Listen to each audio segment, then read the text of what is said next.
morning student. In this video we will start chapter 3 business environment.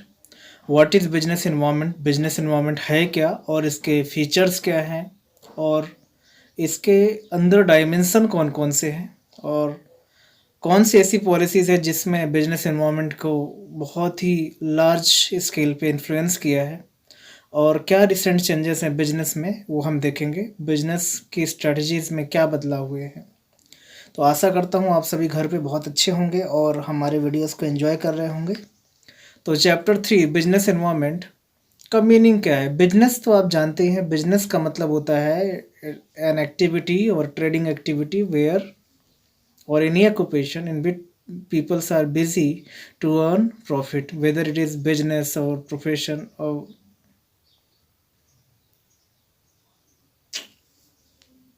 Sorry.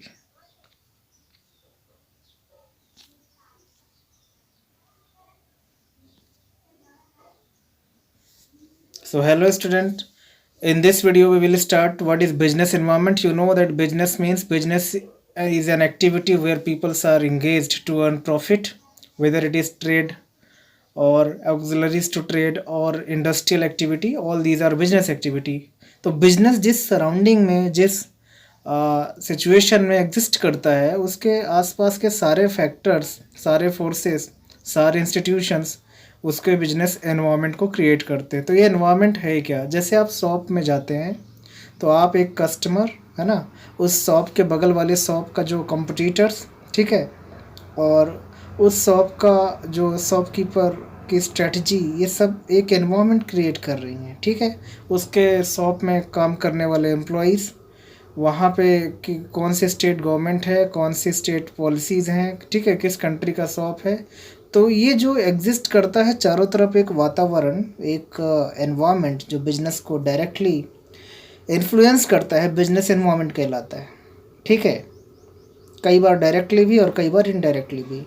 तो इसका meaning देखेंगे। Business environment means sum total of all individuals, institutions and forces that are outside of a business enterprise that may affect its performance, ठीक है। तो इसमें क्या लिखा है, sum total of all individuals, वो सारे लोग जो बिजनेस को इन्फ्लुएंस कर रहे हैं। तो लोग में क्या आता है, उसका ओनर, उसके अंदर के एम्प्लॉयज़, बाहर कस्टमर, ठीक है, सप्लायर्स, ये सब लोग आते हैं, और जनरल पब्लिक। इंस्टीट्यूशंस तो आप जानते हैं भारत में बहुत सारे इंस्टीट्यूट्स हैं जो बिजनेस को लेकर पॉलिसीज़ बनाते रहते हैं और बिजनेस के ऊपर रिसर्च करते रहते हैं, ठीक है। रिसर्च सेंटर भी ठीक है। तो इंस्टीट्यूशन, टैक्सेशन अथॉरिटीज़, बहुत सारे स्टैंडर्ड अथॉरिटीज़ हैं, एंड अदर फोर्सेस जिनको आप कह सकते हैं पॉलिटिकल हो गया, सोशल हो गया, मतलब टेक्नोलॉजिकल हो गया। तो ये सारे फोर्सेस हैं that are outside of control of a business, जो बिजनेस के कंट्रोल के बाहर हैं, आउटसाइड हैं, मतलब बिजनेस के अंदर नहीं है। अच्छा, बिजनेस के अंदर जो रिसोर्सेस हैं, जो ह्यूमन बींग्स हैं, जो उनकी मशीनरीज हैं, वो बिजनेस के कंट्रोल में हैं। तो यहाँ पे जब एनवायरनमेंट की बात की जा रही है तो एक्सटर्नल एनवायरनमेंट ज़्यादा इन्फ्लुएंस करता है बिजनेस को एज़ कम्पेयर टू इंटरनल, क्योंकि इंटरनल एनवायरनमेंट बिजनेस के कंट्रोल में होता है, ठीक है। तो आशा करता हूँ आपको इसका मीनिंग समझ में आया होगा। अब आगे बढ़ते हैं, बिजनेस एनवायरनमेंट के फीचर्स क्या हैं। तो पहला फीचर्स है टोटलिटी ऑफ एक्सटर्नल फोर्सेस। अब एक्सटर्नल फोर्सेस में बिजनेस यानी कोई दुकान है, उसके बाहर जितने भी फोर्सेस हैं, जितने कस्टमर हैं, सप्लायर हैं, उसके कंपटीटर्स हैं, उसके अपने एम्प्लॉयज़ हैं, ठीक है, वो जिस जगह पे लोकेट कर रहा है, ठीक है, वहाँ पे जिस तरह का क्लाइमेट है, वेदर है, ये सारे एक्सटर्नल फोर्सेस हैं।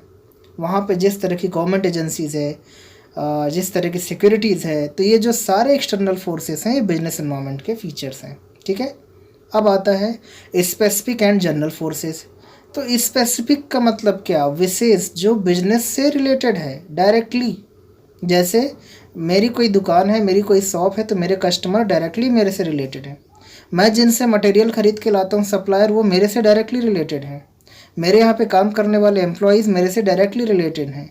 मेरे आसपास के कंपटीटर मेरे से डायरेक्टली रिलेटेड हैं, ठीक है। तो ऐसे फोर्सेस जो बिजनेस को सीधे तौर पर इन्फ्लुएंस कर दें, इफ़ेक्ट डाल दें, वो स्पेसिफिक हैं। And general forces in general, जैसे समाज में कोई बदलाव हो रहा है, सोशल डायमेंशन, समाज में कोई सोशल ट्रेंड, जैसे कि आजकल पीपल बहुत ज़्यादा हेल्थ के लिए अवेयर हैं, ठीक है, बहुत ज़्यादा रैशनल है, उनकी थिंकिंग जो है बहुत सुधर रही है।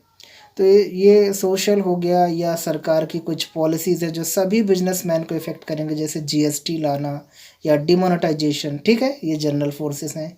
और किसी तरह का लॉ पास हो जाना, जैसे अभी प्रेजेंट में क्या सिचुएशन चल रही है आप जान रहे हैं, कोरोना तो एक जनरल फोर्स बन गया है, सभी को इन्फ्लुएंस कर दिया है, ठीक है। तो ऐसी फोर्सेस जो ऑल बिजनेस को इन टोटलिटी में इन्फ्लुएंस करें वो जनरल फोर्सेस कहलाती हैं। अब बारी आती है इंटर रिलेटेडनेस की।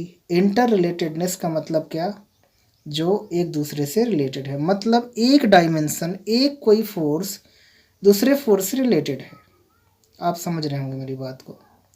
सोशल यदि चेंज आता है समाज में, लोगों के अंदर और टेक्नोलॉजी कॉन्शियस है, उनको नई नई टेक्नोलॉजी पर ज़्यादा विश्वास है, ज़्यादा वो परचेस करते हैं, तो बिजनेस को अपने अंदर टेक्नोलॉजी चेंज करना पड़ेगा, यानी सोसाइटी के पैटर्न के हिसाब से टेक्नोलॉजी अपडेट होगी, ठीक है। तो एक फैक्टर का दूसरे से रिलेशन है, इंटर रिलेटेडनेस। मतलब आप समझ रहे होंगे, किसी एक चीज़ का चेंज होना दूसरे को इन्फ्लुएंस करता है, ठीक है। जैसे लोग हेल्थ कॉन्शियस है तो हेल्थ ड्रिंक्स की डिमांड बढ़ गई, ठीक है। और कुछ जो हेल्थ के लिए हाइजीनिक नहीं थे, जैसे कि पैक्ड फूड या जंक फूड, उसकी डिमांड कम हो गई। तो एक दूसरे पर रिलेशन है, इंटर रिलेटेडनेस है। Dynamic in nature, business environment बहुत ज़्यादा डायनेमिक है, लगातार बदलते रहता है, और बदलाव कितने होंगे, कहाँ तक होंगे, आप प्रेडिक्ट नहीं कर सकते। तो और डायनेमिक क्यों है, क्योंकि इतना फास्ट सब कुछ चेंज हो रहा है, इतना स्पीड में बहुत सारे एम्प्लॉयज़ के जो बिहेवियर है या टेक्नोलॉजी है या गवर्नमेंट की पॉलिसीज़ है वो बहुत जल्दी जल्दी अपडेट हो रही हैं। तो इस वजह से डायनेमिज्म है, टेक्नोलॉजी अपडेट हो रही हैं, ठीक है। और बिजनेस को अपने इंटरनल रिसोर्सेज में चेंज करने पड़ेंगे to adjust with external changes, ठीक है। तो डायनेमिक का मतलब ही बार बार बदलाव होना। एनवायरनमेंट तो डायनेमिक रहेगा ही, क्योंकि इसमें बहुत सारे लोग एग्जिस्ट करते हैं, लैक्स और करोड्स ऑफ पीपल कस्टमर हैं, बहुत सारे सप्लायर्स हैं। अब आती है कॉम्प्लेक्सिटी। अब क्योंकि ये इतना डायनेमिक है, इसके जो चेंजेस हैं वो किस नेचर में होंगे, किस स्केल में होंगे, यानी उनका कितना स्कोप होगा और कहाँ तक होगा, किस टाइम तक होगा, ये जज कर पाना, इसका रिसर्च करना बहुत मुश्किल है। कोशिश किए जाते हैं, प्रयास किए जाते हैं, efforts are being made to understand कि इसका चेंजेस होगा कैसा, लेकिन फिर भी एग्जैक्टली इसके चेंजेस को पता लगा पाना बहुत ही मुश्किल है। रिलेटिविटी मतलब क्या, किसी एक चेंज का, किसी एक इन्फ्लुएंस का, किसी एक फैक्टर का जो इम्पैक्ट है वो बिजनेस टू बिजनेस डिफ़र करता है, लोकेशन टू लोकेशन डिफ़र करता है, कंट्री टू कंट्री डिफ़र करता है। समझ रहे हैं आप। जैसे कोई पॉलिसीज़ गवर्नमेंट ने डिमोनेटाइजेशन की लाई, तो ऐसे बिजनेस पे ज़्यादा इफेक्ट आएगा जो कैश पे डील कर रहे थे, ऐसे बिजनेस पे कम इम्पैक्ट होगा जो डिजिटाइजेशन या डिजिटल कैश की तरफ थे, ठीक है। तो डिमोनेटाइजेशन का पर्पज़ आप जानते ही हैं, यही है कि कैश के जो यूज़ को प्रमोट नहीं करना और डिजिटल इकोनॉमी की तरफ या इलेक्ट्रॉनिक कॉमर्स की तरफ या इलेक्ट्रॉनिक ट्रांजैक्शन या बैंकिंग सिस्टम पे ज़्यादा जोर देना था, ठीक है। अब आगे बढ़ते हैं। तो अब आगे आएगा हमारा इम्पोर्टेंस। ये बिजनेस एनवायरनमेंट का इम्पोर्टेंस क्या है, बहुत ज़्यादा इम्पोर्टेंट है। क्यों, बिजनेस जिस सोसाइटी में जिस तरह के फैक्टर्स के बीच में रह रहा है उसको अपने आसपास का वातावरण समझना पड़ेगा। तो बिजनेस एनवायरनमेंट को समझने को क्या कहते हैं, इसको बोलते हैं एनवायरनमेंट स्कैनिंग। बार बार हर एक रिसोर्सेज को, हर एक फैक्टर को समझते रहना, उसके प्रति अवेयरनेस रखना, अंडरस्टैंडिंग रखना, क्या कहलाता है, एनवायरनमेंट स्कैनिंग। तो अब इन्वायरमेंट स्कैन कर लेने से हमें दो चीज़ें पता चलती बेसिकली, या तो कुछ अच्छा समझ में आएगा, हमारे लिए अवसर मिल रहा है, अपॉर्चुनिटी आ रही है, या फिर कुछ नुकसान भी समझ में आ सकते हैं। हो सकता है बिजनेस के जो पॉलिसीज़ के अगेंस्ट कुछ हो रहा हो, बिजनेस उसको कोप अप ना कर पाए। तो इम्पोर्टेंस क्या है, हम उसको पॉइंट वाइज देखेंगे। पहला इम्पोर्टेंस है, it enables firm to identify opportunities. बाहर जो भी अवसर आ रहे हैं, कुछ नए रिसोर्सेस या कुछ नई इन्वेंशन या कुछ नई टेक्नोलॉजी है, उसको फर्म आइडेंटिफाई कर लेती है। अब जब कोई अपॉर्चुनिटी पहले जान लेगा, किसी इंसान को पहले से पता चलेगा कि ऐसा अवसर है मेरे पास, तो पहला स्टेप लेगा, ठीक है। तो जो अपॉर्चुनिटी को अर्लीस्ट आइडेंटिफाई कर लेता है उसको फर्स्ट मूवर एडवांटेज मिल जाता है। जैसे यूरोका फोर्ब्स की बात की जाए वाटर प्यूरिफायर में, ठीक है, ये जो फर्स्ट मूवर होता है वो बहुत आगे निकल जाता है किसी भी एरिया में। चाहे आज ऑनलाइन टीचिंग की बात हो या टेक्नोलॉजी की, जो ऑलरेडी इसमें बहुत समय से कोशिश कर रहे हैं वो ज़्यादा स्केल में है। जो न्यूली इंट्रोड्यूस्ड हैं या जो अभी अभी सिस्टम में आ रहे हैं वो लेस व्हाट वी कॉल्ड उनका स्कोप है या इन्फ्लुएंस है, क्योंकि एक टाइम फैक्टर होता है। एक किसी भी चीज़ का स्केल जो है, उसकी अपॉर्चुनिटी जो है, उसके मूव पे डिपेंड करता है। जो पहली चाल चलेगा वो आगे बढ़ जाएगा, ठीक है। तो आप देखेंगे कि हर एक, सपोज़ मैं आपको एक एग्जांपल देता हूँ कि जब गूगल प्लेटफॉर्म या एंड्रॉयड सिस्टम के बारे में एक इंट्रोडक्शन हुआ, इस तरह का सॉफ्टवेयर आया, तो उस सिस्टम को सबसे पहले अडॉप्ट किया गूगल ने, गूगल के एंड्रॉयड को अडॉप्ट किया सैमसंग ने और बाकी की कंपनीज़ ने। और आप देखेंगे कि इस वजह से एंड्रॉयड के प्लेटफॉर्म की परफॉर्मेंस की वजह से जो नोकिया का बिजनेस था वो कोलैप्स कर गया, एक तरह से डिक्रीज़ हो गया। आप समझ पा रहे होंगे। तो ये चेंजेस होते हैं क्यों? क्योंकि जो पहला स्टेप लेता है और जिसका जो स्टेप है वो सही होता है, तो फर्स्ट मूवर एडवांटेज उसको मिल जाएगा। नेक्स्ट आता है help the firm to identify threats. अब क्या होता है, कई बार इन्वायरमेंट को स्कैन करने से पता चलता है कि हमारी जो कॉम्पिटिटर्स है वो बेहतर प्लान लेके या बेहतर प्रोडक्ट लेके या बेहतर स्ट्रेटजी लेके मार्केट में आ रही है, ठीक है। तो आपके लिए वार्निंग सिग्नल है, ये अर्ली वार्निंग सिग्नल है। पहले से आपको वार्निंग मिल रहा है कि आप सुधार लीजिए अपने प्रोडक्शन को या अपनी स्ट्रेटजी को। तो ठीक है, हम कोशिश करेंगे कि उनकी स्ट्रेटजी आने आने के पहले हम अपने पुराने प्रोडक्ट को बेच लें और नया उनसे बेहतर प्रोडक्ट लॉन्च कर दें या उनसे बेहतर टेक्नोलॉजी लेके आए, ठीक है। तो यदि आपको पता चल रहा है कि आपकी कंपनी, ये सपोज, क्योंकि आजकल ओपन इकोनॉमी है, वर्ल्ड की किसी भी कंट्री में कोई भी कंपनी आ जा सकती है, मूवमेंट है, आगे देखेंगे इसको क्या बोलते हैं।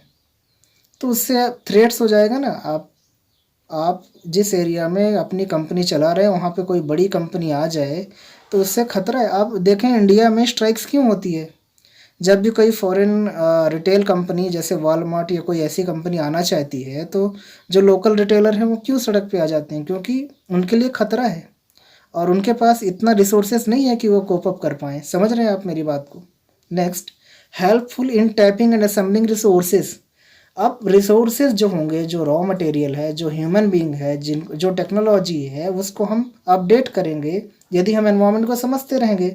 अब हम देख रहे हैं कि लोगों को डिजिटल पेमेंट या डिजिटल स्टडी या इस तरह के प्लेटफॉर्म अच्छे समझ में आ रहे हैं, तो रिसोर्सेज भी हमें उसी तरह से जुटाने पड़ेंगे ना, उसी तरह का मल्टीमीडिया सेटअप या कैमराज या इस तरह की टेक्नोलॉजी जो डिमांड में है उसके हिसाब से हम रिसोर्सेज को क्या करते हैं, टैप करते हैं, पिक कर लेते हैं मार्केट से, असेंबल कर लेते हैं, उनको अपने बिजनेस में ले आते हैं और अपने ह्यूमन बीइंग या अपने एम्प्लॉयज़ को, स्टाफ को ट्रेन करते हैं। तो आप समझ रहे होंगे टैपिंग एंड असेंबलिंग रिसोर्सेज में हेल्पफुल है। ये कब हेल्पफुल है, जब आप इन्वायरमेंट को समझेंगे तभी अपने रिसोर्सेज को बदलेंगे, ठीक है। Helps to adapt and adjust with rapid changes. बहुत तेज बदलाव हो रहे हैं, तो आप कब उनके हिसाब से अडेप्ट करेंगे, खुद को एडजस्ट करेंगे, खुद को चेंज करेंगे, तभी जब आप जानेंगे कि बदलाव किस डायरेक्शन में हो रहे हैं। आपके बिजनेस को क्या डायरेक्टली इन्फ्लुएंस कर रहे हैं या आपके बिजनेस को बाद में इन्फ्लुएंस करेंगे।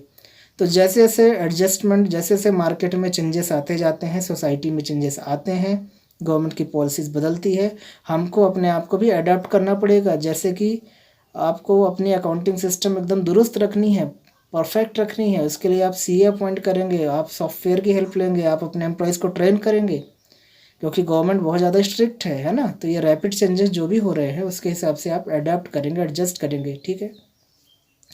पहले वाले प्रीवियस एग्जांपल पे देखेंगे, अभी कोरोना वायरस के चलते पीपीई किट या उसका टेस्टिंग किट मंगाने के बहुत तेज़ी से प्रयास किए जा रहे हैं, या तो उनको प्रोड्यूस करना या फिर बाहर से लेके आना। क्यों?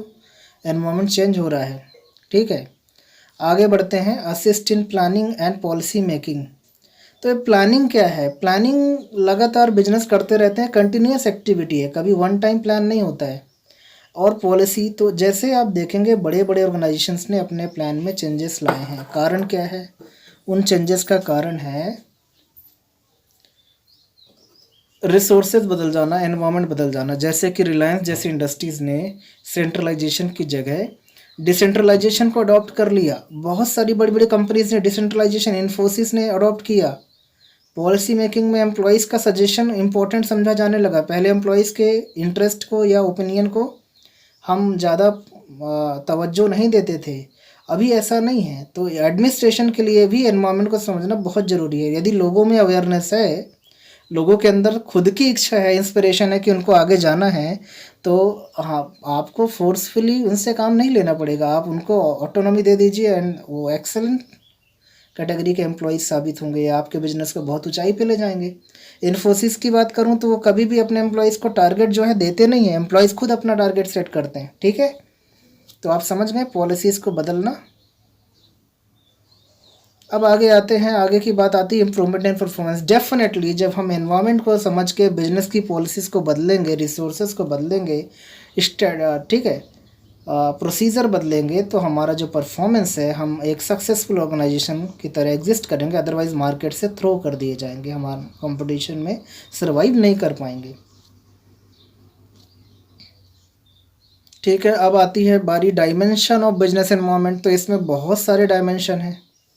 ठीक है, तो पहला डायमेंशन है सोशल एनवायरनमेंट। इस सोशल एनवायरनमेंट क्या है? समाज के बारे में, समाज में जो लोग हैं उनके हैबिट्स, उनके कस्टम, उनके ट्रेडिशन, उनका लाइफ स्टाइल, उनका थिंकिंग, उनका एटीट्यूड, उनका बिहेवियर। ठीक है, किस तरह का बिहेवियर है। तो ये सोशल एनवायरनमेंट बहुत ही ज़्यादा इंपॉर्टेंट है, क्योंकि देखिए आप कुछ नया प्रोडक्ट बना रहे हैं और फैशन चेंज हो जाए, लोगों की डिमांड चेंज हो जाए, तो आपको प्रोडक्ट बदलना पड़ेगा। ठीक है, समाज में कुछ अच्छी हैबिट्स हैं कि हेल्थ के लिए लोग ज़्यादा अवेयर हैं या लोगों में ज़्यादा ऑनेस्टी है, और आपके बिजनेस के प्रोडक्ट में क्वालिटी नहीं है, आपका जो तरीका है वो इन्फीरियर प्रोडक्ट बेचने का है, तो आप नहीं सर्वाइव कर पाएंगे। तो सोशल इन्वायरमेंट की अंडरस्टैंडिंग बहुत ज़रूरी है। आपको मैं शॉर्ट में समझा रहा हूँ। टेक्नोलॉजिकल एनवायरनमेंट की बात करें तो टेक्नोलॉजी में क्या होता है? Invention and innovation. नई नई तकनीक डेली आ रही हैं। अब तकनीक होती क्या है? टेक्नोलॉजी वो है जो आपके एफर्ट्स को या आपके रिसोर्सेज के यूजेस को बेस्ट कर दे, बेटर कर दे। मतलब कम से कम रिसोर्सेज में बेहतर काम कर लेना टेक्नोलॉजी है। तो नया नया इन्वेंशन आप जानते हैं, क्योंकि ऑर्गेनाइजेशन के अंदर एक डिपार्टमेंट होता है जिसको हम R&D, research and development department कहते हैं। वो नए नई तकनीक, नए नए प्रोसीजर्स लाते रहते हैं, और धीरे धीरे बिजनेस या इंडस्ट्रीज़ के जिस सेक्टर में वो चेंजेस लाए गए उनको अडॉप्ट भी किया जाता है। कई बार गवर्नमेंट भी इन्फ्लुएंस करती है कि आप नई टेक्नोलॉजी अडॉप्ट करिए और हम आपको असिस्ट करेंगे। तो technological environment basically technological invention, innovation की बात होती है। जब भी कोई नया तकनीक आता है तो बिज़नेस को उसको इनकॉर्पोरेट करना पड़ता है, अपने बिजनेस में इम्प्लीमेंट करना पड़ता है, अदरवाइज़ वो नहीं सर्वाइव कर पाएगा। ठीक है, जैसे कि आप जानते हैं जेरोक्स फोटोकॉपियर मशीन आने से जो पहले आता था पेपर, क्या कहते थे उसको, कार्बन पेपर, उसका बिजनेस ख़त्म हो गया ना। या जो नॉर्मल बल्ब आते थे पहले और टंगस्टन वायर के, आप जानते हैं अब कौन से बल्ब चलने लगे? LED। और तो और आजकल आर्टिफिशियल इंटेलिजेंस के साथ LED आने लगे या फ़ैन आने लगे, जो आप अपने रूम में इंटर करेंगे तो ऑटोमेटिकली लाइट ऑन हो या ऑफ हो जाएंगी। ठीक है, अब आते हैं इकोनॉमिक एनवायरनमेंट की। इकोनॉमिक एनवायरनमेंट बहुत ही बड़ा मेजर एनवायरनमेंट है, क्योंकि आपको अपने प्रोडक्ट को बेचना कहाँ पे? आपको इकोनॉमी के अंदर ही बेचना है ना, अपनी कंट्री में बेसिकली आप। तो इकोनॉमिक एनवायरनमेंट क्या होता है? आपके कंट्री में किस तरह का सिस्टम है, कैसा सिचुएशन है, ये आप जानेंगे। गवर्नमेंट की इकोनॉमिक पॉलिसीज़ क्या है, या आपके इकोनॉमी का सिस्टम क्या है, या आपकी इकोनॉमी की कंडीशन क्या है।